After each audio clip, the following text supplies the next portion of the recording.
It's time for the Douglas Coleman Show.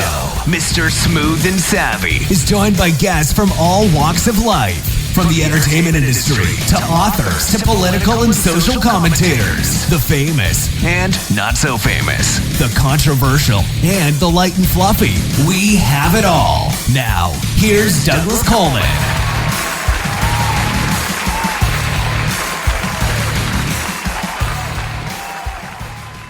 Okay, please welcome to the Douglas Coleman Show, Suzanne DeLaurentiis. Hi, Suzanne. How are you? Hi, Douglas. So nice to be on your show today. Really appreciate it.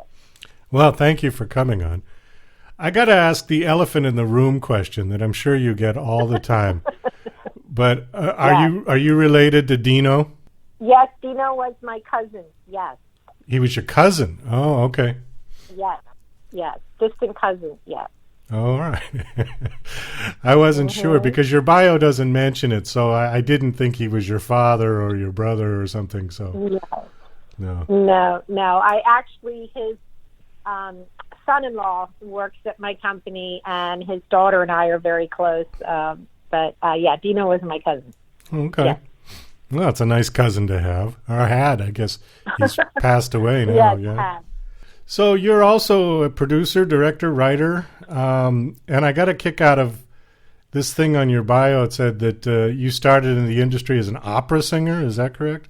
Yes, I did. I went to Carnegie Hall in the mid-'70s and late 70s. I was very involved in Off-Broadway, and I had a nightclub act, and oddly enough, my cousin is Frankie Avalon, so I kind of followed in his footsteps in the music industry first, and then went into film and television in the early 80s.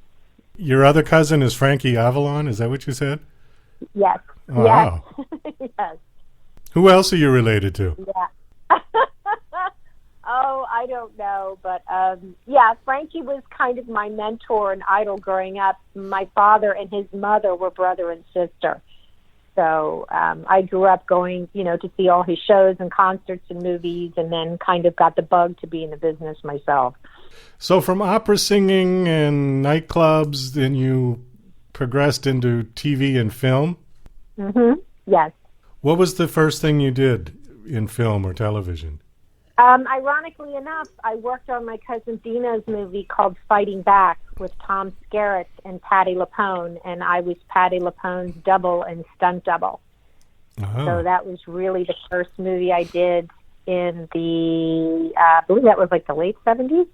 And then from there, I wrote, produced, and directed and raised money for my own little small horror film, which actually did reasonably well. And then from there, I just continued to create my own projects and own product. And after 40 years and about 100 movies, I'm still alive and kicking. I've heard from other people in the industry that the first film is the most difficult. Is that true? It's like investors always say the first million's the hardest to make. After that, it's easy. The same thing true with film to get recognition? Ironically enough, film is a bit more like playing the roulette wheel. You can have movies that are, I did Tenth and Wolf, which was a $16 million movie, and then I did something called Area 407, which was, a $200K, and Area 407 did like enormous amounts of money. It's just a crapshoot. You never know what's going to be successful. All you can do is kind of gauge, what you think is best and pull the trigger and hope that it's a success. So there's no tried and true formula then, except for maybe like the Marvel comics, they know they're going to do well with those, right? The $200 million budget. Yeah, I would think so. But again, I think there was like one of the Spider-Mans that was a couple of $100 million that didn't do that well. Again, it's like being in the casino. You just have to, hope and pray that what you do is successful. I really don't. I mean, sure, you can say there's a formula. Okay, if Ryan Gosling's the star, it's going to be a huge hit, or if Tom Hardy's the lead, it's going to be a box office smash. I mean, I would have to say, I guess those formulas are pretty successful. But in the independent world, you know, we have to take a few more risks. It's a little different. So your new film is called Middleton Christmas, and I watched it. And why are you laughing? Because it was just a little teeny tiny movie that we sort of I don't know, we kind of put it together at the last minute, and it was close to the holidays, and I was trying to keep the crew working, and it was just one of our little smaller independent films, but it was such a joy to make. It just was truly a joy to make. Well, it was just a nice film. I mean, I watched it. It's a nice, friendly family film, you know. Mm-hmm. Nobody gets cut up with a chainsaw, and there isn't any swearing, and you know, it was just a kind of a feel-good movie, and it was nice to see Michael Pare. I have not seen him in anything since, I think, Eddie and the Cruisers, which was 40 years ago. He's actually super busy. He's done a couple movies with us, and the guy's booked solid. He's really hard to get his availability. He's just a wonderful actor and a great friend. Well, I guess maybe just I haven't seen him in anything. You know, not to say he hasn't been working. Right. But I hadn't seen him. I hadn't seen him since Eddie and the Cruisers, and I looked at him and say, "Wow, he's aged well," because I know he's just a couple of years older than me. So whenever I see actors from when I was in my 20s, I always compare and say, gee, did he age better than me, or and yeah, he did. He looks better. He definitely does. So you wrote this film, right? This was yours? Yes. Yeah. Yes, I actually wrote it, and then Tricia or Aurand, I pretty much created the story and the characters, and then she came in and wrote the script. How long did it take to shoot this one? We shot that in 12 days. 12 days. Was there any true-to-life inspiration? I don't want to give away the, Yeah, don't do it. I don't want to do that. But was there anything that happened in real life that kind of inspired that bit? I suppose you could just answer yes or no. Then we won't give it away. No, I hear you. Oddly enough, we did a movie called Derailed 2 years ago, which was a crazy kind of horror suspense thriller. And the gentleman that played the monster, who was the lead, the creature, was actually killed in a car accident last year, a couple months before we went into production for this. And he was young, and I know there was a lot of scrambling for the organ donor situation, but he wasn't an organ donor on his license. He wasn't registered. And I think it sort of just kind of, gave us a spark of, wow, even if you are an organ donor on your driver's license, you still have to be registered with an organ donor agency. And I think so many people don't know that. I didn't know that either. Kind of an eye-opener for us, and we actually partnered up with Legacy and Donate Life, which is a big organ donating transplant organization, and they enlightened us, and we didn't know these things. So, that was a little bit of an incentive for us to make the movie, as well as just creating something that everybody could watch in the family, and it had the holidays, and it was just something, something a grandmother, parents, and kids could watch, and everybody could enjoy, but at the same time, raising awareness as well.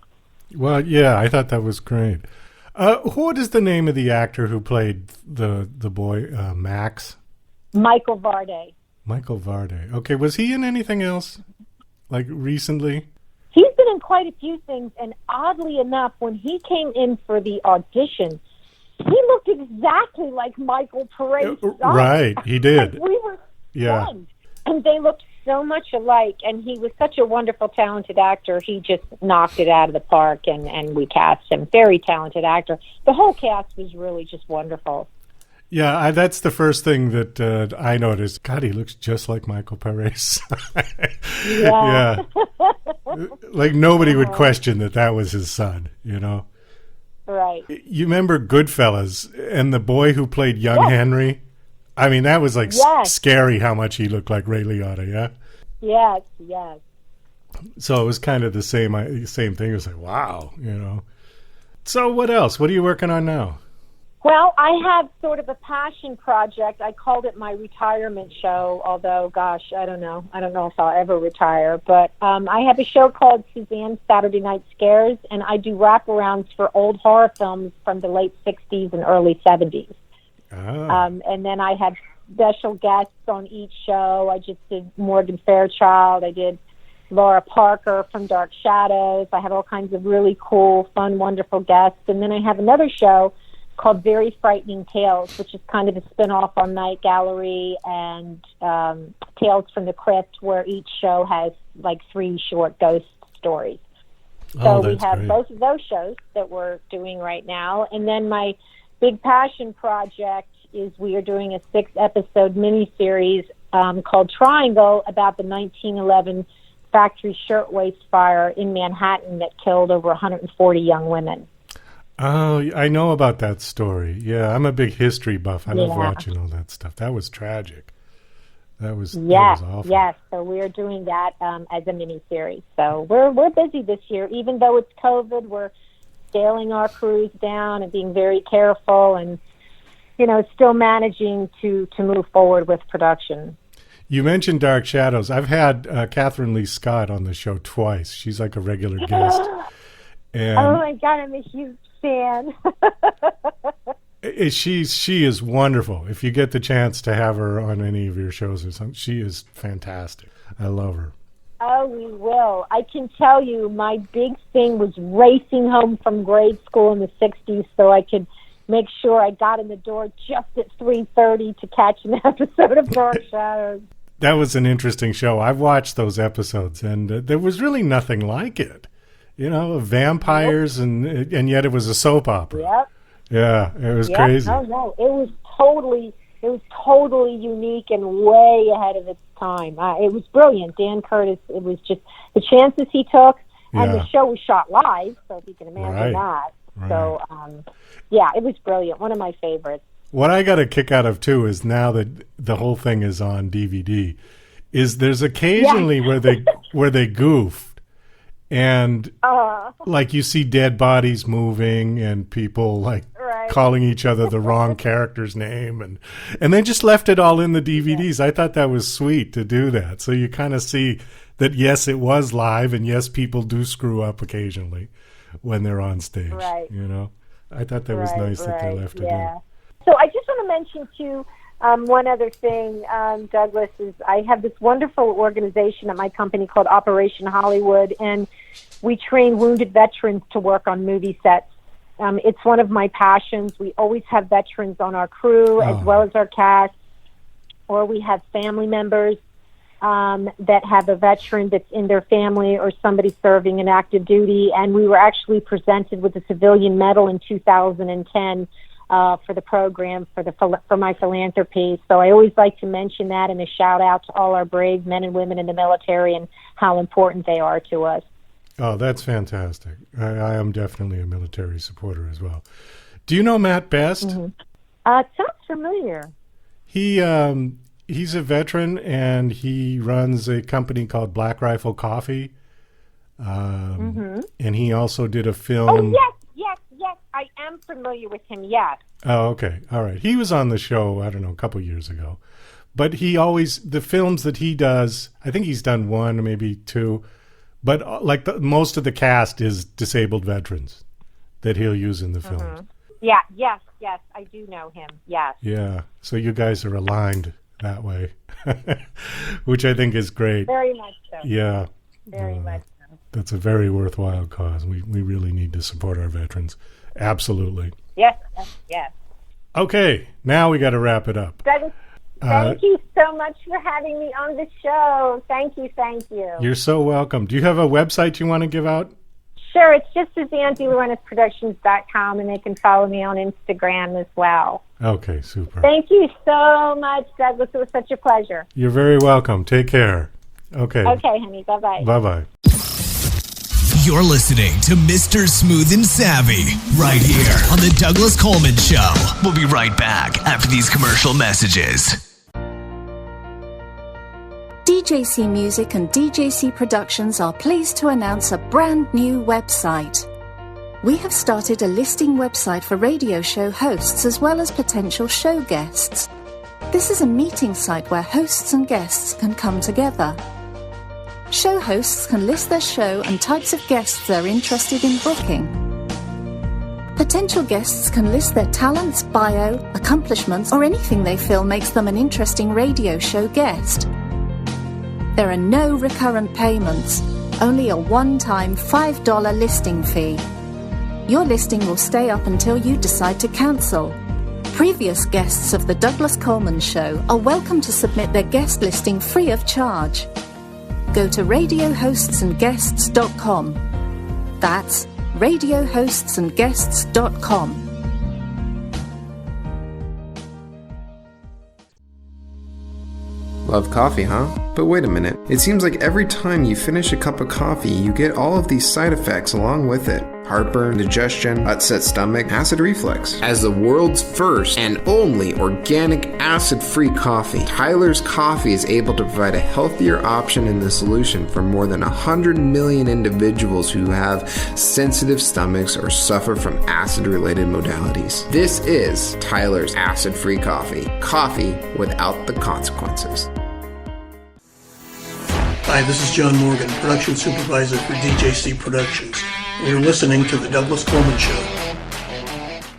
Okay, please welcome to The Douglas Coleman Show, Dale Fabrigar. Hey, Dale, how are you? It's me. I'm doing great. How you doing? Doing fine. Thank you very much. You know, there is so little information about you online. Have you done that on purpose? I couldn't find a bio. I couldn't find anything. No. I don't know. I'm not doing it on purpose. Maybe I need to update all of that for sure, now that you've told me that. I mean, I always thought that there was enough of background information on me over there or someplace floating around, you know, or there's just only so much I've done. So, yeah, I'm not famous or anything. Well, your movies are out there. I mean, if I put your name in, all your movies come right up. But nothing particularly about you. So maybe you could fill that in for me and for my listeners. Just give us your backstory a little bit, if you would, please. All right. Absolutely, sure. I am an independent filmmaker in Los Angeles. I was born and raised in L.A., a native. And I basically studied and graduated as a graphic designer when I first started. That's my formal training. But I was always making movies ever since I was a kid, my parents say. And there's even a photograph out there floating around, I think, in the internet, of me holding this Super 8 camera. And I remember that moment, too, which is odd. I don't remember too many things, but that photograph, and maybe it's forever, you know, seared in my brain. And it's one of my favorite memories, too. But I always made movies when I was a kid through, you know, school and through college. I never stopped. But, you know, I wasn't really raised watching films or movies. My parents didn't go to the theater. I mean, we would once in a while see Sound of Music like 50 times. We loved that. That was epic. And maybe a Disney film now and then. But they were very, you know, conservative. We didn't go to theater, also saving money and all of that stuff. I have a brother, and they were in the medical, the science field. So there was no connection to any, you know, film or the industry or anything on that creative side. So it's kind of a mystery where all this sort of energy and creative, you know, flow comes from.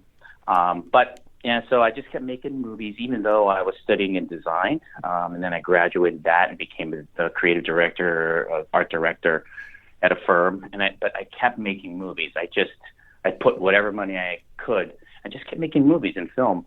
And then the digital revolution came out because I was doing it on VHS and Super 8 and 16, all those sort of things. But when the revolution for digital emerged, I really embraced it because it was a really great chance to really make things look a little better than what they were before. And the cost was, you know, being a little more affordable. And I went ahead and kept pursuing it, kept doing it and doing it. And eventually I saw the writing on the wall and decided to just officially make the transition to directing. And it was a very big decision for me. Who am I? Why am I doing this? I couldn't resist that call to at least give it a shot. And I figured I would give it, 3 to 5 years, transitioning from a designer, art director to this new career. And if things didn't work out, I would always have that fallback. I could always help in film in those art departments and do those jobs. And I just did a film. And oddly, when I made that decision, I decided not to make a digital film. I went to actual film, and I made my first short film. And that was the big telling. It cost more money. It was hard work. It wasn't as easy as everyone thought. And I figured if I didn't like it, it didn't work out, I'll know now. And I did it, and, I loved it. And I just knew that this is what I needed to do. It went to a few festivals, made some meetings, met some people. And then, I started continuing to work and surviving, really, and just doing more and more and more smaller things. And I met a few producers, and things just eventually grew. So I have a lot of smaller films, or definitely independent world. I'm not from the studio. I'm not in that world. I'd love to one day get a crack at doing something like that. But until then, I'm just honing skills and, loving to work with all these people that I've had the opportunity to work with.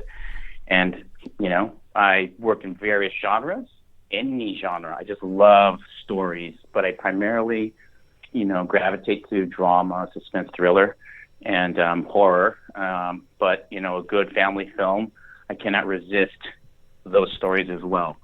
And here I am talking to you now after doing a Christmas movie.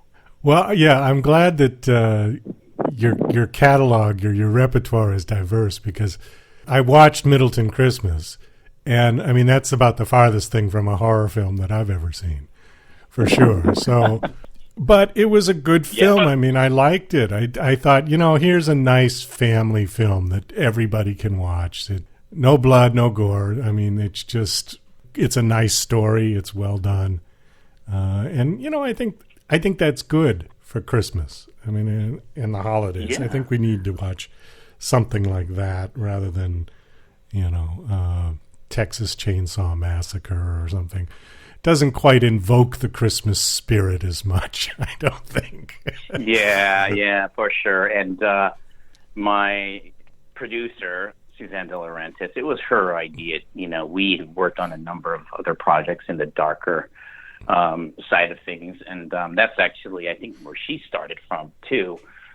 Cut from the Roger Corman cloth, just this low budget, scrappy filmmaker, and we just teamed up, and it was, we've been working feels like forever. But she had this Christmas idea, and we had been talking about various other projects outside of that, and there were other people that wanted to be a part of making a Christmas movie, and I've made a couple of non-horror projects, drama, and then I made another sort of inspirational family film type of story, and then this one came along, and I said, let's do it. So it was really from the brain of Suzanne, and then the script came from our screenwriter Tricia, and they came up with this storyline, and we all worked together to develop what it is today. But yeah, I think now is a great time, and we really need some positivity and some hope. But this, you saw the film, when you think, oh, it's a Christmas movie,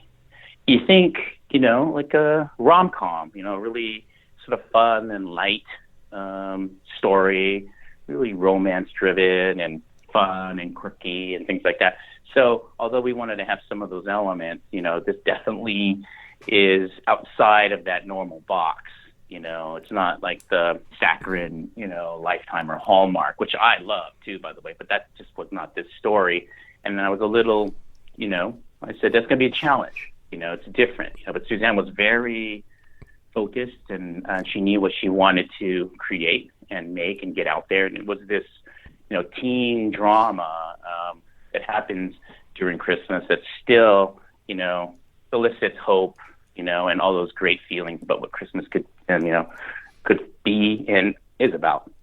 Well, there certainly is a tragedy that happens during the film, but it does have a happy ending. So everything is sort of resolved at the end. Yes. If everything works out in the end, thanks to someone's loving generosity and sacrifice. And that was an aspect of the film that, that was an element, and it ended up really growing into something of a bigger message. And one of the organ donation organizations saw the film and really fell in love with it as well. And it's one of those special films that they love talking about, where it's positive stories about transplantation and organ donation. And I knew that was there, but I never had an idea or thought that it would ever, get to that level where people would go, whoa, here's a story about this, and you got to watch it for this message. And I thought, wow, that was really beautiful. So I really love that. I want to ask you a little bit about one of your other films. I just saw the IMDb blip about it, called Derailed. Yes. Was that a period piece? Because the picture that's on IMDb, it looks like something from Murder on the Orient Express. That's right. That's right. Exactly right. Okay. It is a strange film in that it's different, and it is a period piece. It's mixed with period and modern, and for some people totally get it, and I don't want to spoil what's going on, but it was a blend, mashup of sort of Clue, Murder on the Orient Express, mixed with a creature feature. And you can actually tell when this occurs in the film. You can feel it. But some people thought, what is the movie? Is this a murder mystery? Is it a, suspense thriller? Or is it a monster movie? And we set out to do both. So the people that got it and loved both of those, that crossover, really digged it. Some people were like, what is going on? These guys don't know what they're doing. But, hey, you try to do something different. You go out there, and we tried to make something beautiful and kind of fun and scary at the same time. And when you think about the overall message, we tried to deliver on the monster elements, because those fans of that, they want to see that. There's never enough of that. But the message and what you're trying to say, hopefully when you walk away and you think about the film, you think, wait a minute, what is going on? And when it hits you, when you have that epiphany at that other sort of 3D chess level, you figure that level of the message, you think, whoa, that's kind of cool. And then they watch it again, and then they go, oh, I get it. So hopefully people will get it, or, it's one of those things that people love it or hate it, because what is it? But that's fun, and I think that's a good place to be. If it's vanilla, then that's it'd be great to be loved by everyone for sure, but at least definitely who's liking your movie and understanding it, and people that didn't. And we learned from those experiences and projects as well, like what worked, what was clear, were we thinking too hard, and all that. But it's a really cool little movie again, and it has some really cool elements on it, and yeah, it was awesome. Yeah, if you get a chance, it's not too horrific at all, which might be, not enough for bloodthirsty horror fans, but it might just fit in with what you are, it feels like an older film, like a Hammer movie. It has kind of that old, not like an 80s, but just has this old classic storytelling. It might be because of the time and period and so the mishmash of it all, and it's really interesting, and it features some great actors, and it was really, really, really wonderful. So Agatha Christie meets Godzilla, is that accurate? Some people have said something like that. Yeah. Okay. Yeah, it's a little bit like that. It has Lance Henriksen in it, and he was fantastic. I mean, some people say, oh, they should put more in there of him. I would have loved more, but he sort of pulls it all together and adds this grounded gravitas. I mean, he was a hero of mine, and to have him come in and do that for us. It also stars like Frank Lammers, and a fantastic, another big star, and just a great cast, and really diverse of age, and it's an interesting film. I'll have to check it out. And it is low budget, but it's check it out. It's not the usual low budget chasing kids around the a log cabin in the woods and slashing them in pieces, which people love, but it's not that kind of a movie. And it has a train, which is really kind of cool. I love trains, and to be able to tell this story, it's that one was pretty cool. All right. Well, we do have to kind of wrap this up. What are you working on now? Any new projects in the works? We're back to horror. We're working on a couple of pilots for like a wraparound show and an anthology series.